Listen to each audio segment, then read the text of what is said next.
one of the stories that we've been covering over the last 2 days, and that has been the religious freedom laws that the government has released another discussion paper on. Joining us live now is Dan Flynn, Chief Political Officer at the Australian Christian Lobby. Dan, thank you for your time. That's my pleasure, Annalise. Now, they've proposed a number of amendments, which is trying to bring a lot of different groups together in a way that they can all agree. What do you make of these proposed amendments? Look, it's fantastic that the Prime Minister is very dedicated to see this outcome by putting out a fresh exposure draft.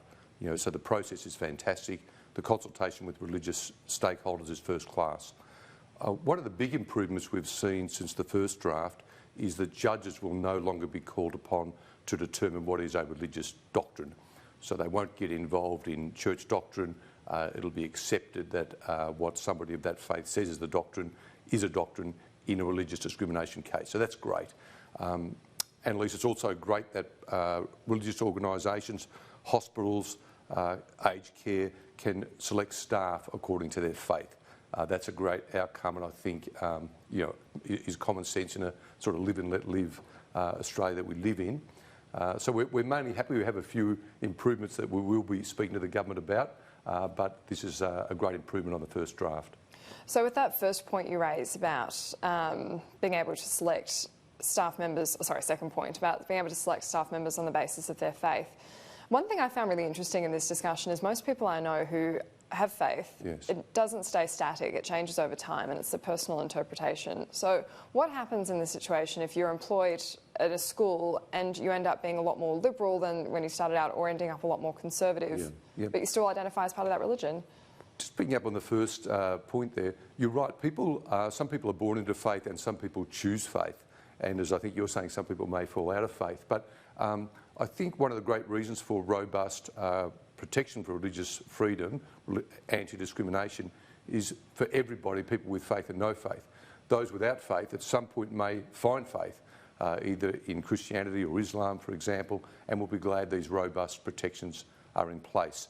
I think the protection in relation to employment is important to maintain the ethos of an organisation. A Christian campsite is a new initiative that the Prime Minister's put in. If they want to run that campsite, they should be able to prefer to have staff that are Christian, and much in the same way that a political party would. And if a member of that, the Chief of Staff, say, for the Liberal Party decided that she was going to be, a member of the Greens, she might be better working elsewhere. I think it's just a live and let live society, and that's part of civil society that we organise in that way. Now, the other bit you mentioned was about judges being able to determine religious doctrine now that won't be allowed. I find that really interesting as well, because if you're Catholic but then you interpret something drastically different to the church, right, they're not going to back you up, but you would still identify as Catholic. Right. How does that practically work? Yes. Well, this is a bit about the separation of church and state, so that the state's not getting involved with churches and saying, well, you put that post on Instagram because you're a Catholic, that's getting you in trouble with your employer, and the court's saying, well, let me understand Catholic doctrine, let me read the catechism. They won't take that step. They'll get somebody who is, a leader or somebody who shares that faith to say to them, is that consistent with their faith, their Catholic faith? And the courts will act on that. So I think it's just a great separation of church and state issue. Isn't that giving a lot of power, though, to these churches to decide what is and isn't doctrine? We've seen church doctrines change over time as well. Yeah, I think it's really more about the individual, the freedom of the individual. Israel Folau, for example. So he puts a post on Instagram, a very controversial post, but it's generally accepted that it's some derivative of what's actually in the Bible, in the New Testament. So is that consistent with his faith? Rather than a judge saying, well, I have no idea about the Bible, let me start, they'll find somebody who is a Bible scholar and say, yes, that's what it says in the Greek, that's accepted in Western Christianity here in Australia. So I think that separation is very valuable.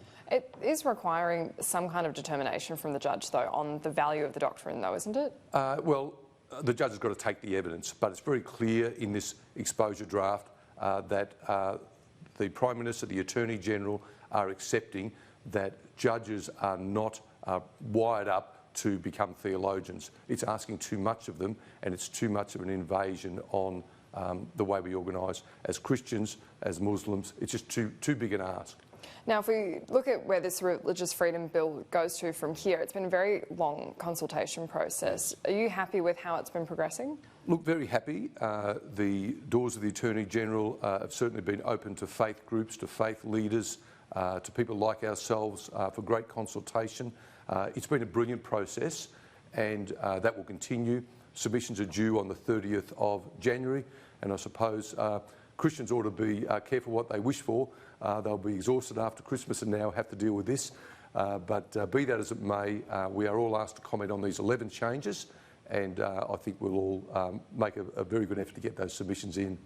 And some groups like St Vincent's have said that they don't want to be dragged into the debate. They've said that they've been used as an example of being able to hire and fire it based on faith, and they're not happy about it. Yeah. Do you think that the government slipped up there? No, not really. What you find with organisations like St Vincent de Paul, Brotherhood of St Lawrence, and others that run large charitable organisations, they do employ gender diverse, not based on religion, a wide range of people who do their work, but they generally want their board and their CEO to have the faith.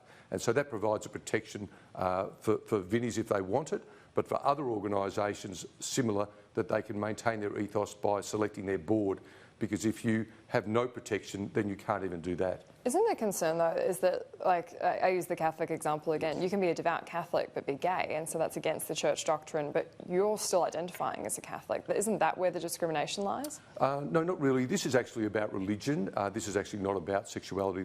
But they would say you can't be Catholic because you're not living by the doctrine.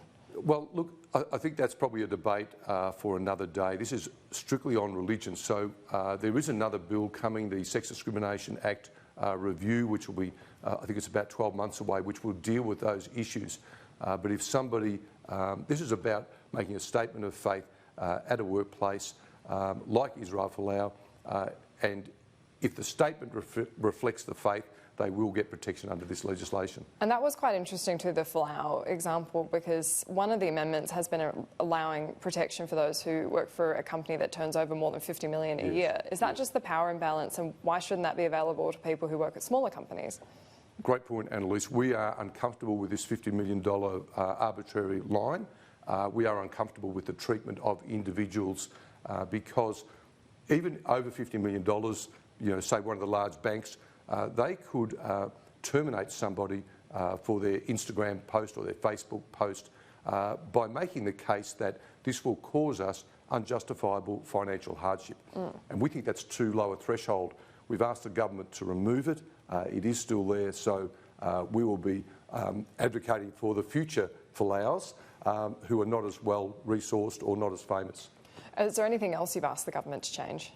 Look, there are. We've asked them to have a look at the definition of religious activity, and we're seeing some progress there, but there's more work to be done.